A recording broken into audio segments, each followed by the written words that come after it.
I don't care if it's the national championship. It's still what it is. It's a championship for kids, for God's sake. You got to miss me with that. You got to miss me with that all day. It's Sports Kings Live. Big Mike here rolling with you solo. My guy Rob Calloway should be joining us here in about the next 30 minutes or so. We're being heard via Spreaker.com and the Spreaker app for all of your mobile devices. Go ahead and download the app. Follow us, Sports Kings Live. And then click on the little thought bubble. You guys can get in on the conversation. You guys can join the conversation via the live interactive chat room. You guys can also tweet us. Send us your Instagram stuff or send us Facebook messages and Tumblr when we figure out how it works at Sports Kings Live, and email us sportskingslive@gmail.com. When we get back, I think the draft will be underway when we get back. So we'll do a little draft talk and give you guys some of the things, some of the latest news on some of the picks that are going to be coming up in tonight's draft. We'll be back. Man, do I love card night. You ready, boys? You got a king? Go, fish dad. Oh, come on. This is WWE superstar Titus O'Neil. The smallest moments can have the biggest impact on a child's life. Take time to be a dad today. Learn more at 877-4DAD-411 or visit fatherhood.gov. Brought to you by the U.S. Department of Health and Human Services and the Ad Council. What's going on, everybody? It's your man, Big Mike. Yep, and this is RC, Rob Calloway. First of all, we'd like to thank everybody for being down with the Kings and for supporting Sports Kings Live. Your listens, downloads, likes, and follows have allowed this show to grow by leaps and bounds in just a few months. Now, if you have a product or a business and you'd like to promote it on this show, it's simple. Just email us at sportskingslive@gmail.com. And once again, thank you for being down with the Kings.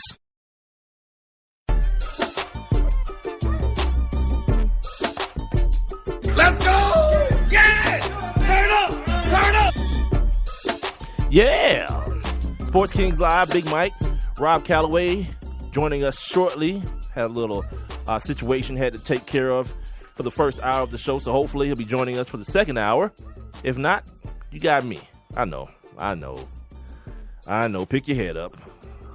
We're being heard via Spreaker.com and via the Spreaker app for all your mobile devices, whatever platform you may be on. You guys can go ahead and download that. Follow us, Sports Kings Live, and then join the chat room. We're on live Monday through Friday, 7 to 9 p.m. You guys can just click the little thought bubble, get on in here in this chat room, and share your thoughts with us. We're also on Twitter, Instagram, Facebook, and Tumblr at Sports Kings Live, and our email address, sportskingslive@gmail.com. All right, well, like I kind of promised, NBA draft is starting. Dr. Evil, Adam Silver, the commissioner of the NBA, has taken to the podium. I don't know what he's saying. Maybe I can hear a little bit. Oh, he's talking about a bunch of crap about what happened this past year and all this kind of crap. Apparently, I was wrong. I thought Jalen and those boys were giving up some knowledge. And my guy, Mark Cooper, by the way, hanging with Coop, HANGN, WITCOOP is his Instagram and Twitter and all that good stuff. Says, yeah, it's a bunch of filler that they're not really talking about anything. That's a shame.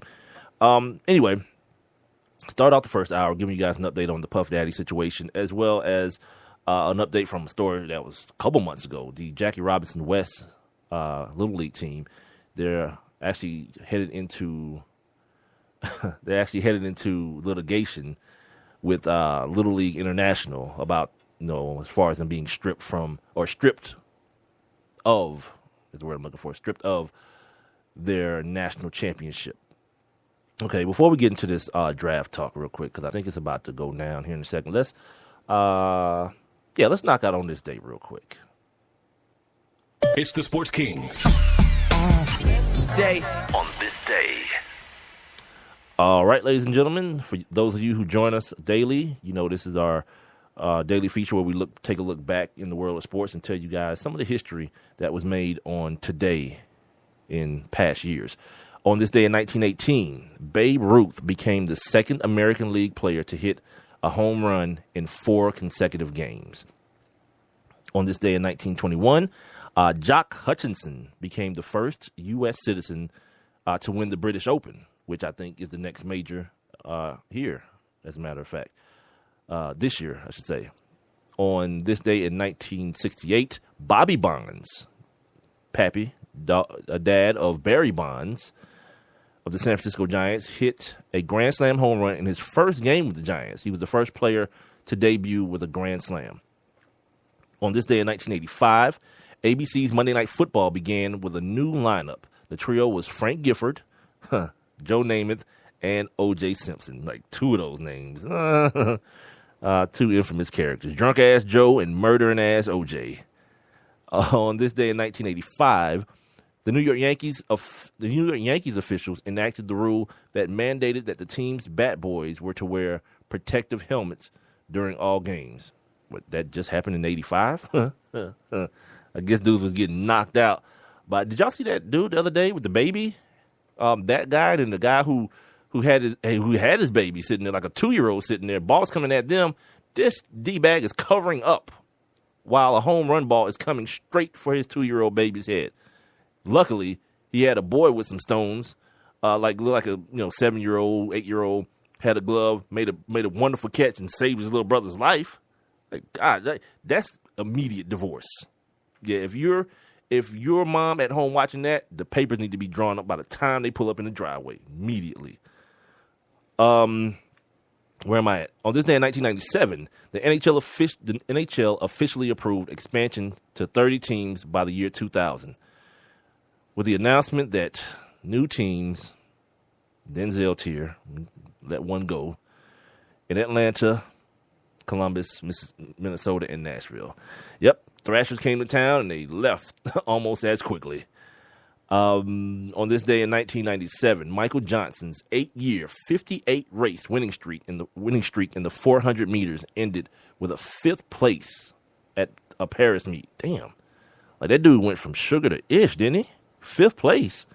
You guys remember when he ran against, what was that sprinter's name? They ran like a 150 and he got smoked. He did the old grab the hamstring situation. Yeah, he just got bombed on. Now, here's a Muhammad Ali factoid from the day. On this day in 2002, Muhammad Ali received a humanitarian award at the 2nd annual BET Awards. It's not the same as the one I posted. It's not close to as traumatic. Let's see if I can let you guys hear the commissioner give this first pick. With the first pick in the 2015 NBA Draft, the Minnesota Timberwolves select Karl Anthony Townes from the University of Kentucky. There it is. The draft is underway. Karl Anthony Townes, power forward out of the University of Kentucky, is the first pick. He's going to Minnesota after mom and dad explicitly kind of wanted him in New York. He's a New Jersey kid, so they wanted him close to home, but he'll do well up there. Flip Saunders, Kevin Garnett, they'll probably give him another year to help groom the young man. He'll be up there with Kyrie Irving. Zach LaVine is the name that I couldn't remember yesterday, the dunk champion. Ricky Rubio's up there distributing the pill. So, yeah, nice situation for the young man. Back to on this day, though. On this day in 2003, Todd McFarlane, he bought Barry Bonds' 73rd home run ball for $517,000 and $500. So, just about $518,000. And finally, if Rob was here, he'd drop probably not. I don't know if he'd drop a Denzel from Glory Tier. In 2012, on this particular day, the Atlanta Hawks named Danny Ferry president of basketball operations and general manager. Just so happened last week, Danny Ferry was relieved of those duties, and they were passed on to Coach Mike Budenholzer, who is now the president of basketball operations / general manager, with a little pay bump. So, ladies and gentlemen, that is on this day. All right, so Karl Anthony Townes goes first. Now, the title for this episode of Sports Kings Live is, and with the second pick, the Lakers select, ? Because it could be Jahlil Okafor, right? Lakers got a nice, long history of liking the big man. Don't expect them to turn the card in anytime soon. They're going to wait till the very, very last second because they want to see what this LaMarcus Aldridge thing is going to, this Boogie Cousins thing. Sorry. LaMarcus Aldridge is another story for the people here in Atlanta that I'm going to talk about here in just a second.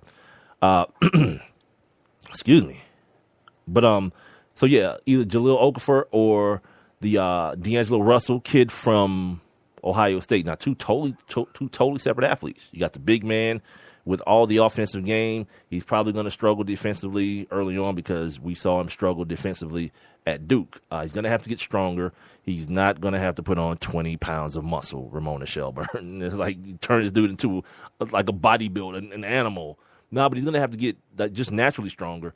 With work. You know, like some of the other guys, like the Kevin Garnett's of the world. You remember Kevin Garnett was real thin when he started, but, you know, he put on some weight. Guys like Jermaine O'Neal, even Kobe Bryant, very thin, 18-year-old bodies. And then they, in off seasons, they develop. Kevin Durant, I know it probably doesn't seem like it, but look at Kevin Durant at Texas and look at Kevin Durant now. There's a different body style that you're looking at, different physique that you're looking at with him. So along with just natural, you know, as you age, as men, we get, you know, our bodies mature. But these guys being big-time athletes as well, with a little work, you know, that natural weight plus some weight room weight, will help these guys immensely. Karl Anthony Townes, number 1 pick in the draft. He is probably going to be the most, like, think Anthony Davis. Like, you never saw Anthony Davis's potential at Kentucky because there was so much other talent there. Michael Kidd-Gilchrist, Jeff Teague's brother was there, a couple of other dudes. So you didn't see the Anthony Davis, this stat-filling guy that you're seeing now. And I think Karl Anthony Townes can be on that same plane. A guy whose offensive game will inevitably increase, but a guy who, much like his running partner in Willie Trill Cauley-Stein, you got to say his name like that every time because he's got 4 specific names. Actually, I think he dropped one and picked up Trill. Like, I think Cauley's gone. So I think it's just Willie Trill Stein. But for our conversation purposes, Willie Trill Cauley-Stein is what we'll go with. 2 guys, 2 big men that can actually guard all 5 positions, or 4 out of 5. Let's say that, depending on who the 5th guy is. Look at Calipari. Look, this is him recruiting right now. They're talking about 7 dudes. From 7 dudes from a basketball squad getting drafted in the first round. Wait, you can only start 5. Cal's going to have 2 bench dudes drafted in the first round of the NBA draft. This is why I always say it's so ridiculous when people say this dude is cheating to get recruits. Why would he? Like, why would you even risk that? When all you got to do is say, did you look at the draft last year, son? Do you want to be in it next year, son? I do, coach. I do. And then you're signing him. Like everyone else, let's keep it 100. In college basketball, you get the remnants. You get the leftovers because he can't sign everybody, of course. And then he has those situations where guys like Willie Cauley-Stein comes back and the Harrison boys come back. Like, oh, God. He's like, I don't have enough room for everybody. It's okay. The rest of you guys can have Kansas. You can have a couple dudes or, you know, Duke. Go ahead. Whatever. But yeah, this is all Calipari right now, just recruiting, just sitting there smiling, hugging, kissing mom, saying, I told you. Because if you hadn't heard, that's what he does. He goes to these people's houses and doesn't sell them on school, doesn't sell them on having a great, whatever your major is, program. It's like, look, I'm going to change your life. I'm going to change your generation in 1 year. You give them to me for 1 year, maybe 2. By the end of that second year, you'll be rolling in it. What mom is not going to send their kid to play for Calipari? Like, mom don't care about championships. The kid may want to win a national championship. But mom's going to be like, yeah, I had my eye on that Range Rover for the last 12 years. I want one. You're going with Calipari, boy. And he's going to go. So anyway, here comes Adam Silver. Let's see if I can give it to you again. With the 2nd pick in the 2015 NBA Draft, the Los Angeles Lakers select D'Angelo Russell Boom. from The Ohio State University. Boom. There goes the dynamite right there. And you want to know why? You want to know why this is important?